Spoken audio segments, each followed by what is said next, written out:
მოგესალმებით, ეს არის გადაცემა სოხუმი თბილისი. დღეს ჩვენ ვისაუბრებთ რა გავლენა აქვს აფხაზეთზე და მთლიანად საქართველოზე იმ დრამატულ მოვლენებს, რომლებსაც ადგილი აქვს უკრაინაში და კავკასიაში ბოლო წლების განმავლობაში. დღეს ჩვენი სტუმარი გახლავთ ისტორიკოსი ემილ ავდალიანი. მოგესალმებით, სიამოვნებით წარმოგიდგენთ მას, იმიტომ რომ პირველად იმყოფება ჩვენთან სტუდიაში, მაგრამ რა თქმა უნდა, არა უკანასკნელად, სანამ გადავალ ემილთან შეახსენებთ, რომ გადაცემა სოხუმი თბილისი გახლავთ აფხაზეთის საინფორმაციო ანალიტიკური ცენტრის პროექტი. დღეს ჩვენ ვისაუბრებთ ემილთან ერთად რეგიონში არსებულ მდგომარეობაზე, მაგრამ მანამდე მოდით ვნახოთ საინფორმაციო დაიჯეში რა ხდებოდა ბოლო ერთი კვირის განმავლობაში აფხაზეთის ტერიტორიაზე. ოკუპირებულ აფხაზეთში სამუშაო ვიზიტით ჩავიდა თათარსტანის რესპუბლიკის რაისი რუსტამ მანიხამოვი. სტუმარს აფხაზეთის ეგრეთ წოდებული პრეზიდენტი ბადრა გუმბა დახვდა. მათ მოგვიანებით სოხუმის სანაპირო დაათვალიერეს. ისინი გაეცნენ აღდგენითი სამუშაოების მიმდინარეობას სანაპიროს იმ მონაკვეთზე, რომლის რეკონსტრუქცია თათარსტანის რესპუბლიკის დაფინანსებით მიმდინარეობს. აღსადგენი მონაკვეთი 1 კილომეტრზე მეტია. რეკონსტრუქცია გასულ წელს დაიწყო და მისი გახსნა ზაფხულში იგეგმება. ცერემონიაზე მიიწვევენ იმ რეგიონების, ქალაქებისა და ორგანიზაციების ხელმძღვანელებს, რომლებიც სანაპიროს რეკონსტრუქციით არიან დაკავებულნი. ქალაქ გალში კონფედერენტების ქუჩაზე არსებული აფთიაქის დათვალიერების დროს, რომელიც ინდმეწარმე იარონიას ეკუთვნის, 156 ერთეული ეგრეთ წოდებული უცხოური წარმომავლობის მედიკამენტი ამოიღეს. მედიკამენტების მარკირება ქართულ ენაზე იყო.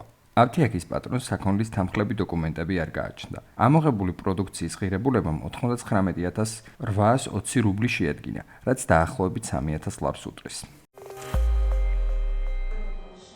ეგრეთ წოდებულ საზოგადოებრივ პალატაში გამართულ პანელურ დისკუსიაზე ეკონომისტმა ხათუნ აშატიფამ აღნიშნა, რომ ბოლო 10 წლეულში აფხაზურ სოფლებში შობადობამ ორჯერ იკლო. სოფლის მეურნეობა ღრმა კრიზისს განიცდის, რასაც სასოფლო რაიონები დეგრადაციამდე და დემოგრაფიულ კოლაფსამდე მიჰყავს. ის ეგრეთ წოდებულ ხელისუფლებას მოუწოდებს სასწრაფოდ იქნას მიღებული ზომები დარგის გადაჩენისთვის, რადგანაც შექმნილი ვითარება ეგრეთ წოდებული ქვეყნის მომავლისთვის უკიდურესად მძიმეა. ოკუპირებულ აფხაზეთში შეიძლება ეგრეთ წოდებული ნაციონალური საინფორმაციო ანალიტიკური სისტემა შექმნა. პროექტი აფხაზეთის ეგრეთ წოდებული პარლამენტის ეკონომიკური პოლიტიკის რეფორმებისა და საინფორმაციო ტექნოლოგიების კომიტეტის ხსდომაზე განიხილეს. ეგრეთ წოდებულმა დეპუტატმა რეზო ზანთარიემ აღნიშნა, რომ საერთაშორისო საინფორმაციო ჯგუფი ინტერფაქსის თავაზობს სისტემის კონცეფციას, რომელიც შექმნილია აფხაზეთის ეგრეთ წოდებული ოფიციალური წყაროების საფუძველზე. თანამედროვე საქმიანი განემოს განვითარება და მისი ინტეგრაცია მსოფლიო ეკონომიკაში შეუძლებელია ეგრეთ წოდებული სახელმწიფოსა და ბიზნესის ციფრული ტრანსფორმაციის გარეშე.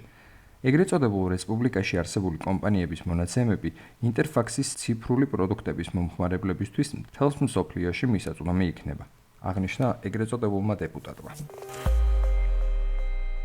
ოკუპირებულ აფხაზეთში ტურისტულ საინფორმაციო ეგრეთ წოდებული ცენტრები შეიქმნება. პირველ ეტაპზე 3 ცენტრი იქნება, აღნიშნა ტურიზმის ეგრეთ წოდებულმა მინისტრმა ასტამურ ლოგუამ. საპილოტო მოედანი სოხუმის სადგური გახდება. სხვა ცენტრებს აეროპორტსა და საკონტროლო გამშვებ პუნქტ სოუზე გახსნიან. ლოგუამ დააზუსტა, რომ ეგრეთ წოდებულმა უწყებამ გაიზიარა რუსეთის რეგიონების გამოცდილება, სადაც ასეთ ცენტრები მუშაობენ და დიდი მოთხოვნით სარგებლობენ. პროექტის რეალიზება ზაფხულისთვის მოხდება. მოგზაურებს ეგრეთ წოდებულ ქვეყანაში შემოსვლის მომენტიდან უკვე შეეძლებათ ეგრეთ წოდებული ოფიციალური ინფორმაციის მიღება ღირსშესანიშნაობების, მარშრუტების და ობიექტების მუშაობის საათების შესახებ. ემილ, მოკლედ როგორც შევპირდით მსმენელს, ვისაუბროთ რა ხდება რეგიონში, იმის ფონზე, რაც გაიმარჯვა აზერბაიჯანმა ყარაბაღის მეორე ომში, იმის ფონზე, რაც არ დასრულებულა ჯერ კიდევ ომი უკრაინაში, მაგრამ ოდესღაც ხარჯი დასრულდებოდა, მე ალბათ რუსეთი უფრო გააქტიურდება კავკასიის რეგიონში, რომელიც მისთვის ძალიან მნიშვნელოვანია. და ამის კვალობაზე რა მოვლენებს უნდა ველოდოთ ჩვენ პირველ რიგში, რა თქმა უნდა, აფხაზეთში, მაგრამ არა მხოლოდ აფხაზეთში, მთლიანად საქართველოში და კავკასიის რეგიონში. აი კონკრეტულად როგორ ფიქრობ შენ, მოდი ამით დავიწყებ, როგორ აისახა ამ კითხვას და მე გამართვა ცხადია. როგორ აისახა მოვლენები პირველ რიგში უკრაინაში, აფხაზეთში, იქაურ სიტუაციაზე. დააჩქარა რუსეთმა, ასე ვთქვათ, ანექსიური პოლიტიკა თუ გააჭიანურება პირიქით, როგორ გასახება ამ გამოსახედიდან შენ? მადლობა მოწვევისთვის. რა თქმა უნდა, ომი უკრაინაში დიდ გავლენას ახდენს ჩვენს რეგიონზე, პირველ რიგში იმ კუთხით, რომ რუსეთის ეკონომიკური, პოლიტიკური, დიპლომატიური რესურსები გადასროლილია სხვა მიმართულებით.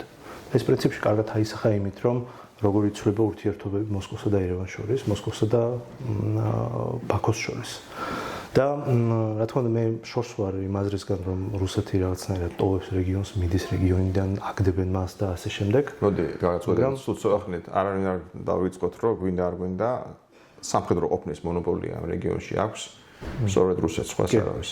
სამხედრო ბაზას მხოლოდ აქვს. კი ბატონო. და ამიტომაც და არაერთი სამხედრო ბაზა რეგიონში და ამიტომაც ანუ ის სამხედრო პერიმეტრი, რაც ჰქონდა რუსეთს საბჭოთა კავშირის დროს, ასე ვთქვათ, მეტნაკლებად შენარჩუნებული აქვს.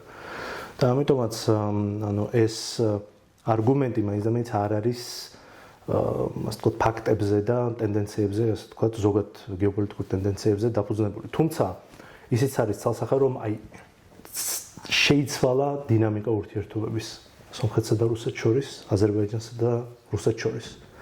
ანუ ეს ორი ქვეყანა იყო დასაყრდენი რუსეთისთვის სამხრეთ კავკასიაში, შეიძლება ითქვას კავკასიაშიც კი 2022 წლამდე.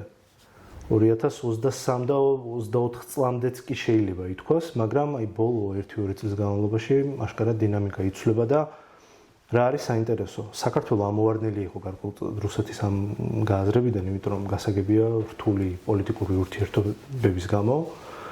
აქცენტი ერევანსა და მოსკოვსა და ბაქოზე იყო გადატანილი, მაგრამ დღეს ჩვენ ხედავთ გარკვეულწილად აი ამ შეცვლილ დინამიკას, სადაც ვერ ვიტყვით იმას, რომ ურთიერთობები მინიმუმამდეა დაყვანილი, მაგრამ აშკარაა, რომ რუსეთში, მოსკოვში აღარ ენდობიან ისე სიტყვაზე სომხეთს, აღარ ენდობიან განსაკუთრებით აზერბაიჯანს. და ვფიქრობ, რომ აი ეს დინამიკა მაინც უფრო გრძელვადიანი ხასიათის იქნება, რადგან აი ესე უცებ უკან დაბრუნება, როგორც ის იყო მაგალითად 22 წლამდე, თუნდაც ხო, ყარაბაღის მეორე ომამდე. არ მგონია რომ ეს მარტივი იყოს რუსეთის. თან რუსეთის სახელმწიფო ძელი მეხსიერება აქვს ჩვენ ვიცით ისტორიიდან ეს ძალიან კარგად.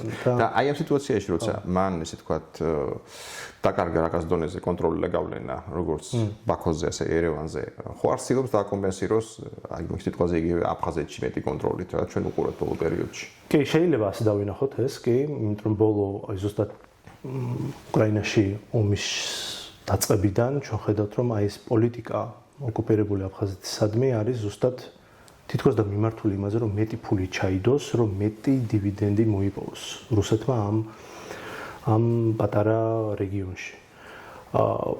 არის ეს ცალსახად ნაბიჯები მეტანი, ასე ვთქვათ, ოფიციალურ რაღაცნაირად ანექსიამდე მიმავალ გზაზე ვართ ჩვენ თუ არა, ამაზე რა თქმა უნდა რაღაცნაირად რთული ამ მომენტისთვის საუბარი, მაგრამ ის დინამიკა აშკარა არის, რომ ბოლო 3-4 წლის განმავლობაში შეხედავ უფრო მეტ ნაბიჯს რუსებისგან, რომ აი ეს პატარა რეგიონი უფრო მეტად გააკონტროლონ და მეტი რესურსი ამოიღონ იქიდან.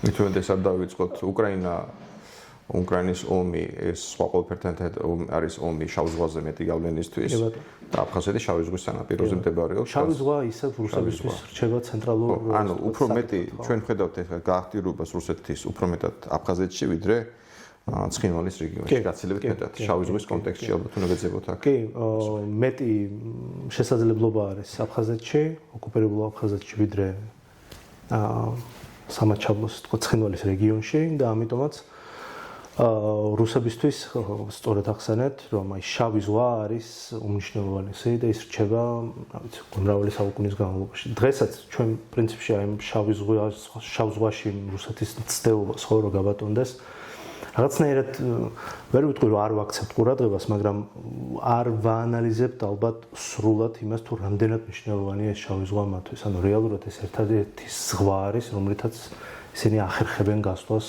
უფრო ეს თქვა ფართო ეს თქვა რეგიონებზე სავაჭრო და არა მხოლოდ ეს არის ერთ-ერთი ზღვა, რომელშიც შესვლა-გამოსვლას არ იგულირებს საერთაშორისო კონვენცია, არ დავიწყოთ. საქართველოს აფხაზეთის ჩათვლით არის სწორედ ზღვის სანაპიროზე მდებარეობს. კასპია ჩაკეტილია, მაინც შეზღუდული მართალია, მათ ირანი არის და მათ არის ჩრდილოეთ სამხრეთის დერეფანი და ასე შემდეგ, მანდაც ბევრი პერსპექტივა გაუჩნდა რუსეთს.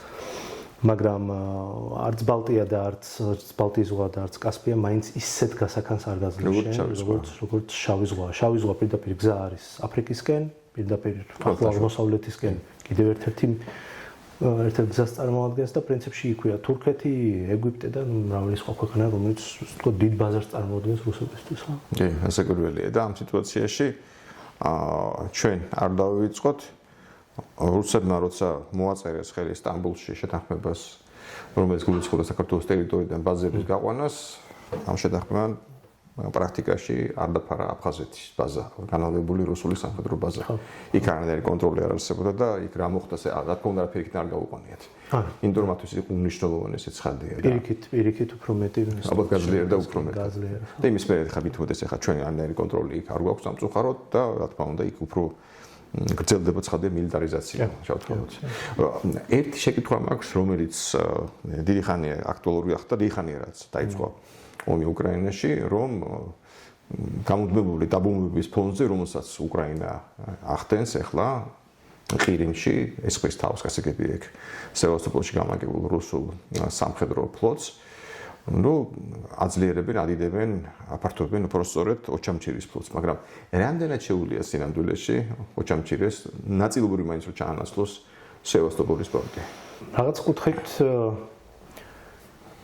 რა თქმა უნდა სრულად ნამდვილად ვერ მოხერხდება ალბათ, მაგრამ გარკვეულ დონეზე რამდენიმე გემის და რაღაცა პერსონალის ასე ვთქვათ. სულის მოთქმის საშუალება შეიძლება მისცეს? შეიძლება, მაგრამ მაინც რაღაცნაირად ამ ბოლო დროს ვერ ხედავთ ესეთ ინფორმაციას, რომელიც ცხადყოფს იმაზე, რომ აი გაქანებული ასე ვთქვათ ექსპანსია გაფართოება. იძლევა საშუალებას, რომ საერთოდ იქაური ესე ვთქვათ გეოგრაფია. არ არის ისეთი მასშტაბების, როგორც სიტყვაზე ყირიმში, მაგრამ როგორც თქვით, რაღაცა დოზით შეიძლება ჩაანაცვლოს და რაღაცა მოკლე პერიოდით. საბჭოთა კავშირის პერიოდში რო ყოფილიყო მაგის საშუალებად, იქაც გააკეთებდნენ დიდ ბაზას, ხო, ეხლა რა დაუშლიდათ რა? კი, უბრალოდ ყირიმის ადგილმდებარეობა თვითონ გეოგრაფიულად ისეთი არის, რომ იქიდან თუ წახვედე, ხო, თუ წახვედე იქიდან, ესე იგი შავ ზღვას უკვე ვეღარ აკეთებ. მართლაც ეს სამკუთხედივით რო არის პირდაპირ ზღვაში და იქიდან შენ ყველა წერტილამდე გაქვს ერთი და იგივე მანძილი. ეს არის იდეალური ადგილი, საიდან ჩვენ უნდა მოახდინო ამ ზღვის გაკონტროლება. მოდი გავხსენოთ ახლა ისტორიკოსი ბრძანდები და ყირიმის ომი როცა მიდიოდა, ეს ომი მიდიოდა პრინციპში არა ყირიმის გამო, უბრალოდ ყირიმში მიდიოდა ომი. ეს ომი მიდიოდა იმისთვის, რომ შეეჩერებიათ რუსული ექსპანსია თურქეთში. და ამ ომის დროს თურქებმა ჯარი გადმოსხეს სწორედ აფხაზეთში, სამეგრელოში, მიდიოდა სწორედ შავ ზღვის სანაპიროზე. შამილიც იყო ზემოდან, რომელიც უტევდა და ასე შემდეგ. იდეა იყო პალმერსტონის რომ ჩამოიჭრათ. ჩამოიჭრათ თითქმის კავკასია რუსეთის იმპერიისთვის. ხომ მე ინდოეთამდე არ მივიდეს. კი ბატონო. ინდოეთამდე თუ არა ირანამდე მაინც მივიდნენ რუსები ეკონომიკურად ყოველ შემთხვევაში. ხო, ანუ ეს კიდევ ერთხელ მეტყოლებს ამდენად მნიშვნელოვანია რუსეთისთვის კავკასიის რეგიონი და შავი ზღვა მით უმეტეს. და მოდი ეხლა დავუბრუნდეთ ისევ აი ამ ჩვენს სამხრეთ კავკასიის ფრონტს. მეორე ყარაბაღის ომის დასრულების შემდეგ გამოიკვეთა, რომ სომხეთი ცდილობს შერიგებას და ლაგებას აზერბაიჯანთან და თურქეთთანაც. გამოიკვეთა, რომ ცდილობს რაღაცნაირად უფრო მეტად დაუახლოვდეს ევროკავშირს, ნახე რამდენად რეალისტურია სომხეთის ევროკავშირის გაწევრიანება. ეს ჯერჯერობით ამას საუბარი ნაადრევი და ძალიან რთულია. როგორ ფიქრობ იმ პირობებში, როცა კვლავაც ნარჩუნდება რუსეთის სამხედრო ყოფნის მონოპოლია კავკასიაში, კონკრეტულად სომხეთში. რა გასაკეთებს მისცემს ეს სომხებს? სომხეთის მთავრობას, რომელიც ცდილობს დასავლეთისკენ გადავიდა, რაღაც დონეზე, ესე ვთქვათ, მანევრირდეს მაინც, რომ დასავლეთისკენ გადაიხაროს. ხო, მე მგონია, რომ ეს საკითხი, რომ სომხეთი უბრალოდ ვექტორს ცვლის, გაზვიადებულია. სომხეთი არ ცვლის ვექტორს, სომხეთი უბრალოდ დივერსიფიცირებას ვერ შესაძლებელია, რა თქმა უნდა, მაგრამ აი ამ არსებული რეალობიდან მოქმედებს და რეალური შესაძლებლობა მათთვის არის სრული პრო-რუსული ვექტორიდან გადავიდნენ დივერსიფიცირებაზე. რომელშიც რაღაც ლავირების საშუალება იქნება და რუსებიც სრულად უარზე არ დადგებიან, გარკვეულწილად მაინც არ გესაზღვრებით. თუ შეინარჩუნებენ თუნდაც სამხედრო ბაზას, ალბათ უარზე არ იქნებიან. არა მარტო სამხედროს, იქ სხვა კომპონენტებიც არის. და აი ამ კუთხით შეგვიძლია ლავირება, დივერსიფიცირება ჩვენი ურთიერთობების და გარკვეულ დონეზე ეს მუშაობს, იმიტომ რომ ჯერ ისე არ ურტყავს რუსულ ინტერესებს. მაგრამ დროთა განმავლობაში გააჩნია ერევანი კიდევ რა ნაბიჯებს გადადგამს. შესაძლოა ჩვენ ამ სცენარამდეც მივიდეთ, როცა უკვე აშკარა იქნება ის, რომ პირდაპირ უკვე რუსული ინტერესი სიტყვაზე აქ მეორე პლანზე გადადის. აქ რა თქმა უნდა უკვე რუსეთი სხვანაირად იმოქმედებს. მაგრამ ამ მომენტისთვის მე სომხეთის საგარეო პოლიტიკას უყურებ ძალიან პრაგმატული, როგორც პრაგმატულს, როგორც დივერსიფიცირებაზე, მულტივექტორულობაზე ასე თქო დაფუძნებულს. დაახლოებით ეს იგივეა, რასაც თავის დროზე პრინციპში ახლაც აზერბაიჯანი აკეთებს, რასაც დიდი ქვეყნები ცენტრალურ აზიაში, უზბეკეთი და ყაზახეთი, ის კი არა უკვე ტაჯიკეთი და ისინი სხვა ქვეყნებიც კი ეს გამოიწვია ცხადია იმანაც, რომ ყარაბაღის ომის წაგების შემდეგ ეს დილემა ყარაბაღის დილემა ამიტომაც აღარა საჭირო იხსნები უკვე დაანჩენი ასე თქვა მსოფლიოს უხეშად რო თქვა.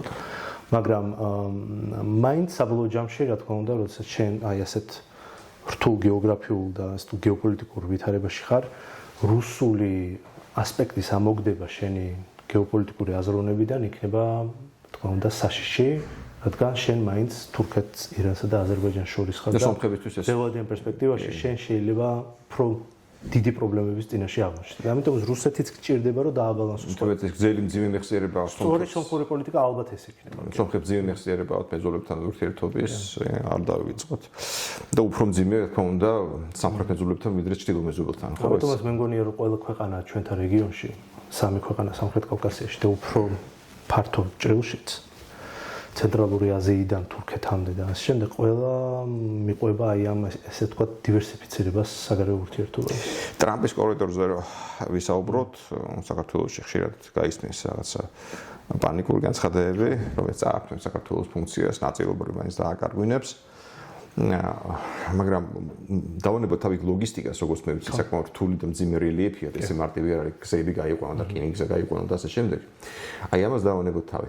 ეხლა ძალიან განწყვეტებული ამ ეტაპზე, ომამდე საქმე არ ჯერჯერობით არ მოსულა, იმედი არ მივა ირანსა და ამერიკას შორის. დაუშვათ ირანი და ამერიკა დაალაგდნენ ნორმალურად არიან ერთმანეთში. ამის შემდეგ როგორ გონია თუ მოხდა დაალაგება ირანსა და ამერიკას შორის საერთო ენის გამოძებნა. უფრო რეალისტური ხდება ტრამპის კორიდორის გაჭრა თუ პირიქით ამერიკა ინტერესს დაკარგავს, როგორ ფიქრობ? მე ფიქრობ რომ არ მგონია რომ ამერიკამ რაღაცნაირად ცალსახად უარი თქვას ამ პროექტზე. ჩართულობაზე ხო არ აწყობს ირანს. ირანს არ აწყობს მართალია, მაგრამ ამ დიდ ვაჭრობაში რაც ირანსა და ამერიკას შორის არის დღეს, ეს დერეფანი საერთოდ არც ფიგურირებს. მან საუბარია საერთოდ ბირთვულ ბალისტიკურ შეერაღებაზე და ასე შემდეგ. რომ და ეს თქო წინამდებობის ღერძზე, ანუ ეს სამი კომპონენტი, რასაც ითხოვს ამერიკა, რომ აი ამ ყველაფერში ირანმა დათმოს. არ არის მან საუბარი იმაზე, რომ ეგრეთ წოდებული ტრიპი, ანუ ეს დერეფანი შეიძლება არ იყოს განხილვის საგანი. თუ დაალაგდა და ნორმალიზდა ირანის ურთიერთობა ამერიკასთან აღარ იქნება შიში ამერიკისგან არანაირი, ხო შეუძლია მე უფრო კაცრად ჩაერიოს და გაპროტესტოს. შეიძლება ეს იყოს, შეიძლება ისიც იყოს, რომ ის დერეფანი მაინც არასის დერეფანი, რასაც ვეძახით ჩვენ. უკვე გადის პრაქტიკულად ეხლა მიმდინარეობს მისი გაფართოება კიდევაც, ანუ აზერბაიჯანიდან ეს თქვა თავის მეორე ნაწილამდე ნახიჩევანამდე. პრაქტიკულად ეს დერეფანი გაქვს შენ.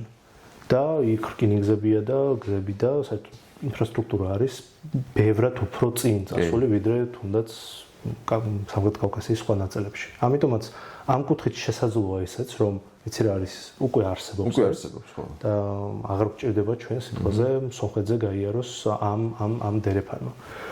მაგრამ ნუ ამ მომენტისთვის უბრალოდ ტენდენციას რო შეხედავ განცხადებების და პოლიტიკური ჟესტების და ვიზიტების და ამ შემდეგ თითქოს და შთაბეჭდილება გრჩება რომ ვაშინგტონი რეალურად არის დაინტერესებული რომ აი ეს დერეფანი გაიჭრას და გარკვეულწილად ნუ პრეზიდენტ ტრამპის ასე ვთქვათ პირადი ასე ვთქვათ ინტერესიც არის რომ რაღაცნაირად აი ეს ორი ქვეყანა შეარიგა და ეს ისტორიაშიც ალბათ მის სურს რომ რაღაცნაირად სხვა ახლა გავარძელებთ ეშმაკისად მოდი მე ისე გავარძელებ ეშმაკის ადვოკატობას მე დამთავრდა ომი უკრაინაში რაღაცა ფორმით ალბათ რაღაც ტერიტორიებს რუსეთი მოახერხებს რომ დაიტოვოს ხო და მე მოიცალა კავკასიისთვის მე როგორ გონია რა მოხდება იგივე ამ კორიდორთან დაკავშირებით ჩვენთან დაკავშირებით ხო ეს ძალიან საინტერესო კითხვა და სხვა შორის ეხება პირდაპირ იმ პირველ კითხვას რაც თქვენ დასვით რომ ეს როგორ იცვლება რუსული ხედვა უკვე რეგიონში რომ ის ქვეყნები ვისაც მეგობრებოდი უკვე აღარ არიან ისე სანდო როგორც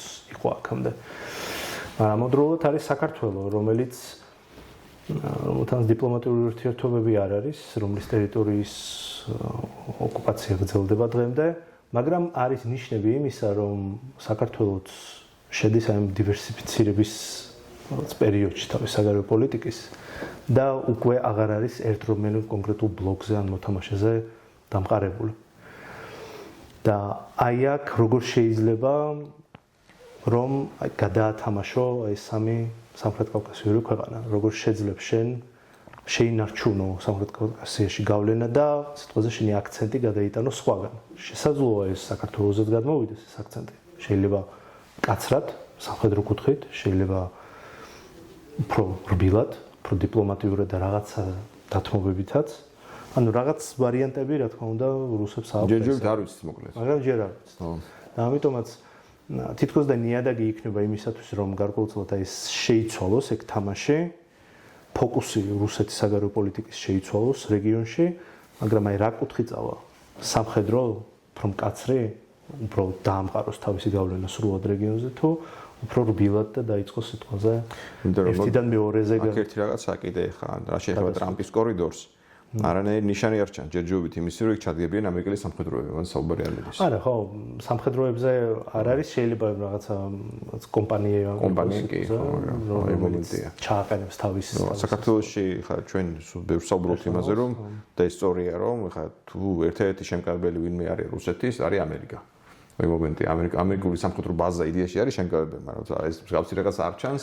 რუსეთი ინარჩუნებს მონოპოლიას ომოსპით. კი, მონოპოლია არის და ანუ ეს ძალთა ბალანსი რეგიონში არის მაინც სამხედრო კუთხით გადახრილი სრულად რუსების ხარეს და ამიტომაც ეს საუბარიც რომ საქართველოს სრულად დაკარგავს ახლა დერეფნის როლს და ასე შემდეგ არც ისტორიით დასტურდება ესეთი რამ რომ ესე მარტივად ხდებოდეს რომ სხვაგან გაიხსნა გზა და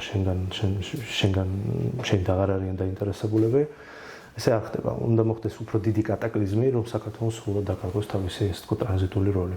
გეოგრაფიულ ნამოწრიებულს ეს მარტივად არ ხდება. როგორც ერთად თქვა, გაიაროს თემურ ლენგვა ისავს. ესეთი რაღაცა ხო. მაგრამ საკმარისი მეტად გაიარა. ხო. მოკლედ ჩვენ ვართ სერიოზული ცვლილებების პერიოდში, როგორც ყოველთვის შეიძლება ითქვას. მაგრამ ასეთი ალბათ არ ყოფილა არასოდეს, იმიტომ რომ მიმდინარეობს ომი, რომელიც შეცვლის ალბათ არა მხოლოდ ყოფილთათა კავშირს, არამედ მთელ მსოფლიოს შეცვლის. და აი მე უკვე შეიძლება შეგვიძლია საუბარი უფრო ცხადად და ნათლად, რა შეიძლება ველოდოთ. მოდი ესე ვთქვათ, იმედი გქონდეს უკეთესისთვის, მაგრამ ცხადია, უნდა მემზადოთ ყოველთვის ცუდისთვის.